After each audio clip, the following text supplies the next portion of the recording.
Hello, everyone. Welcome to the Newsbrowse News broadcast. According to NBC News, Florida has become the first state to sue OpenAI and its CEO, Sam Altman, over the design and safety of its AI products. Florida Attorney General James Uthmeier filed the wide-ranging civil lawsuit on Monday, accusing the tech company of prioritizing profit over public safety. The complaint alleges that OpenAI built its massive market value through a web of deceit and the exploitation of user data. It further claims that ChatGPT poses severe risks, including addiction, cognitive decline, suicide, and violence. Florida authorities are seeking to hold Altman personally liable for the harms caused by his reckless conduct. In response, OpenAI defended its safety policies, particularly for minors, emphasizing that they have built-in safety features, age prediction tools, and parental controls.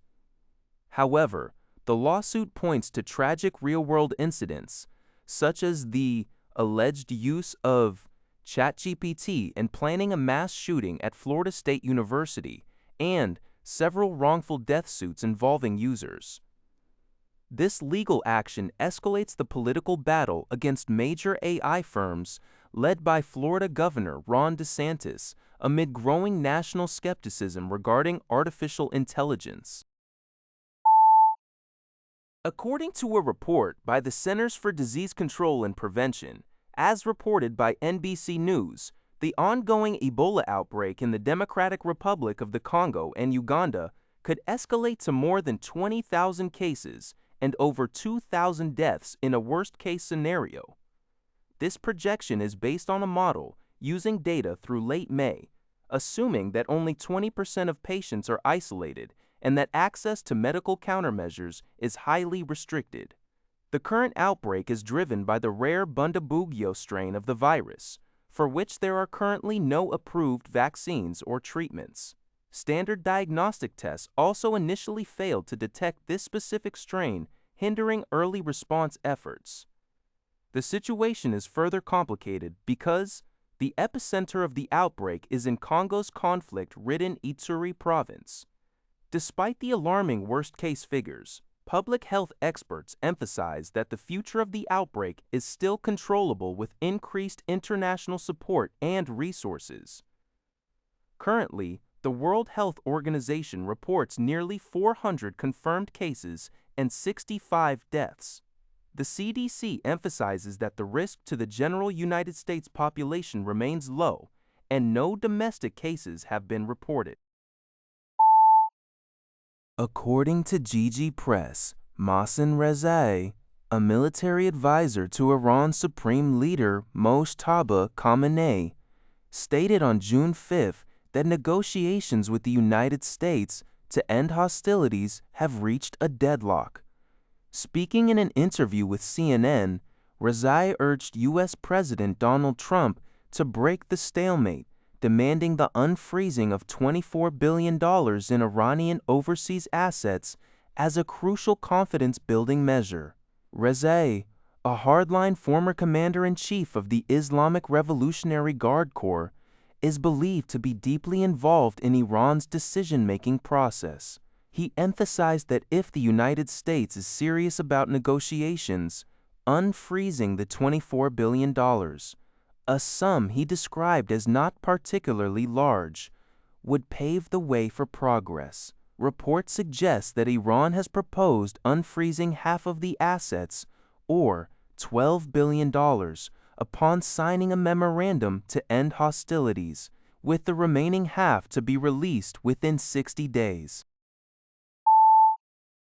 According to Sing Tao, a White House official revealed that the United States has officially approved entry visas for the entire Iranian national football team for the 2026 World Cup.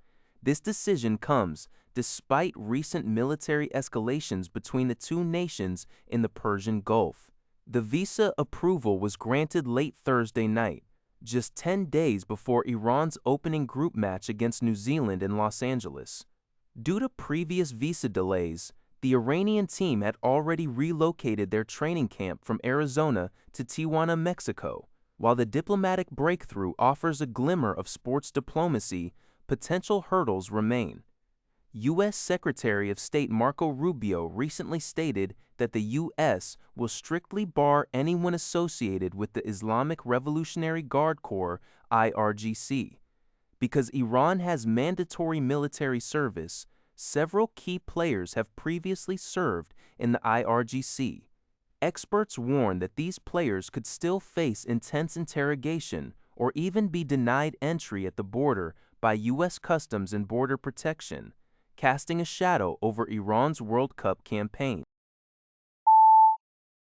According to Taiwan's Liberty Times, the Japanese government is planning its first ever comprehensive survey of approximately 13,400 uninhabited islands to strengthen national security. The initiative aims to prevent these remote territories from being exploited by foreign entities or criminal syndicates.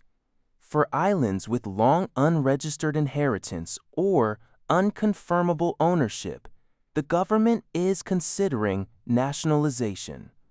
This move is heavily driven by growing security concerns over recent acquisitions of Japanese land by Chinese capital. Notable cases include a Chinese national purchasing a large portion of Okinawa's Yanats Island in 2023, located near a major U.S. military base, and another purchasing land on Kasasa Island in 2025, near U.S. and Japanese self-defense force bases in the Sato Inland Sea. Japanese authorities worry that these land transactions could create critical security loopholes, potentially serving as intelligence-gathering posts, drone bases, or smuggling hubs amid rising regional tensions. The initial phase of the survey will prioritize strategically vital border islands, such as the Ogasawara and Okinawa archipelagos, as well as areas in the Sato Inland Sea. That's all for this video. Thank you for watching. See you in the next video.